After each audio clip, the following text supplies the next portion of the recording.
Сайн мэцхан нөхдөө та бүхэндээ энэ өдрийн мэндийг хүргэе. Амралтаа сайхан өнгөрөөцгөж байна уу? Үлгэрийн цаг нэвтрүүлэг маань эхэлж байна. Аз зур номын дэлгүүрээс охид хүүгүүдийн төгсөн энэ хүн номыг онцолж байгаа. Тэгэхээр энэ сартаа бүгдээрээ энэ номоос үлгэрээ сонсноо гэсэн үг. Ингээд үлгэрийн цаг эхэлж байна.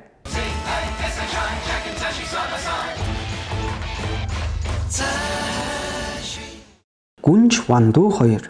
Эртээ урдын цагт нэг хүүтэй хаан хатан хоёр сүрлэг орж шигтгэндээ амар сайхан амьдардаг байжээ.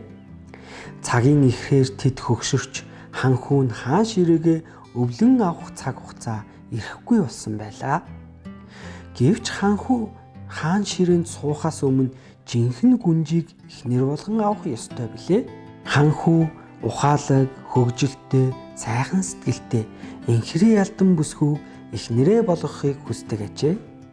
Тинхүү ханхүү бүхэл нутгаар хэрэн аялж жинхэнэ гүнжээ хайсан боловч яг сэтгэлдээ таарах бүсгүйгээ олж чадалгүй эрэл мухартан эргэн ирсэн юмсан ч нэгэн бороотой хүйтэн шуурхтай шөнө ордны хаалхыг хэн нэгэн нүдэх сонсогдлоо.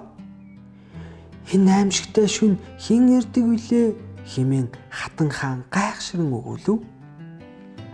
Харин хаан хинж байсан бид үүнийг дотогш оруулж хүний ёсоор туслах хэрэгтэй байхаа хэмээгээд үүд рүү явлаа. Ханхүүч аавдаа ордны нүсрэх хүнд хаалгыг онгойлгоход туслав. Тэд мэл гайхацгаалаа. Учир нь үүдэнд нь нэг охин чичрэн зогсож байх юм гин. Тэр орой минь хэмээн ийдгээр минь мэдээд би орж болох уу? Би аялж яваад замаасаа төрчихлөө. Маш их даарч бас шалвд норчглоо гэлээ. Ивээ минь ор хэмээн хатан хаан өрөвдөн шүр салтав. Ханхүү үзэсгэлэн тохноос харцаа салгаж чадалгүй байлаа. Тэгээд нэр чин хэн бэ гэж асуув. Би бол Софи гүнж гэж тэр хариуллаа. Гүнж гэдэг үгийг сонссон хаан хатан руу ширтлээ. Хатан инээмсэглээд охиныг хөтлөн алив би чамд хуурай хувцс өгье гэж дагуулan явлаа. Орой хоолны цагч болов. Оройн зоогон дээр ханхүү үзэгдлэнд охинтой баггүй хуучлав. Тэр бол ханхүүгийн мөрөөдлийн гүнж нь аргагүй мөн байв. Ханхүү охинд айл хэдийн дурлсан байлаа. Хатан хаан хүүгийнхээ өмнөөс баяртай байсан ч Софиг жинхэнэ гүнж эсхийг мэдэх нь чухал байсан билээ. Тиймээс охинд зориулж ор бэлдүүлэхдээ 20 удас давхарлан засаад хамгийн доод талын гудсан доогуур нэг ширхэг ванду хийчихжээ. Охиныг тэр бэлдсэн өрөөндөө оруулж орыг нь зааж өгнө. За сайхан амартаа хэмээгээд явж унтцгаав.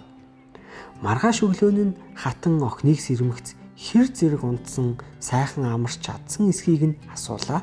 Софи ядарсан харцаар түүнийг ширтээд сайхан амарч чадаагүй гэж хэлж байгаадаа санаа зовж байна. Гудсан доороос минь ямар нэгэн зүйл нухаад тухтай унтаж чадсангүй. Бүр хайрс хөхөрчгсөн байна гэж хариуллаа. Эдгээр үгсийг сонссон хатан өөрийн ирэхгүй баярлан инээгээд гүнжийг чанга тэврэн авав.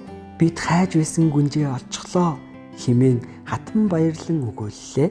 Зөвхөн жинхэнэ гүнжил 20 гудсан доороос тэр жижигхэн вандуг мэдэрч чадна хэмээн хатан хашгирав. Би бүр мэдээд байсан юм аа гэж хаан инээлээ. Ханхүү өвдөг дээрээс өгдөн эрхэмсэг гүнж минь надтай гэрлээж хэмээн гойлаа. Софи гүнжийн нүдэнд баярын нулимс цэйлэгнэж догдолсон харцаар ханхүүг ширтээд тэгүүлгүй яах вэ? Байна гэж хэллээ. За ингээд үлгэр маань төгсөж байна хүмүүдээ. Та нарт таалагдсан уу? Хамтдаа байсан хүмүүстээ маш их баярлалаа. Баяртай.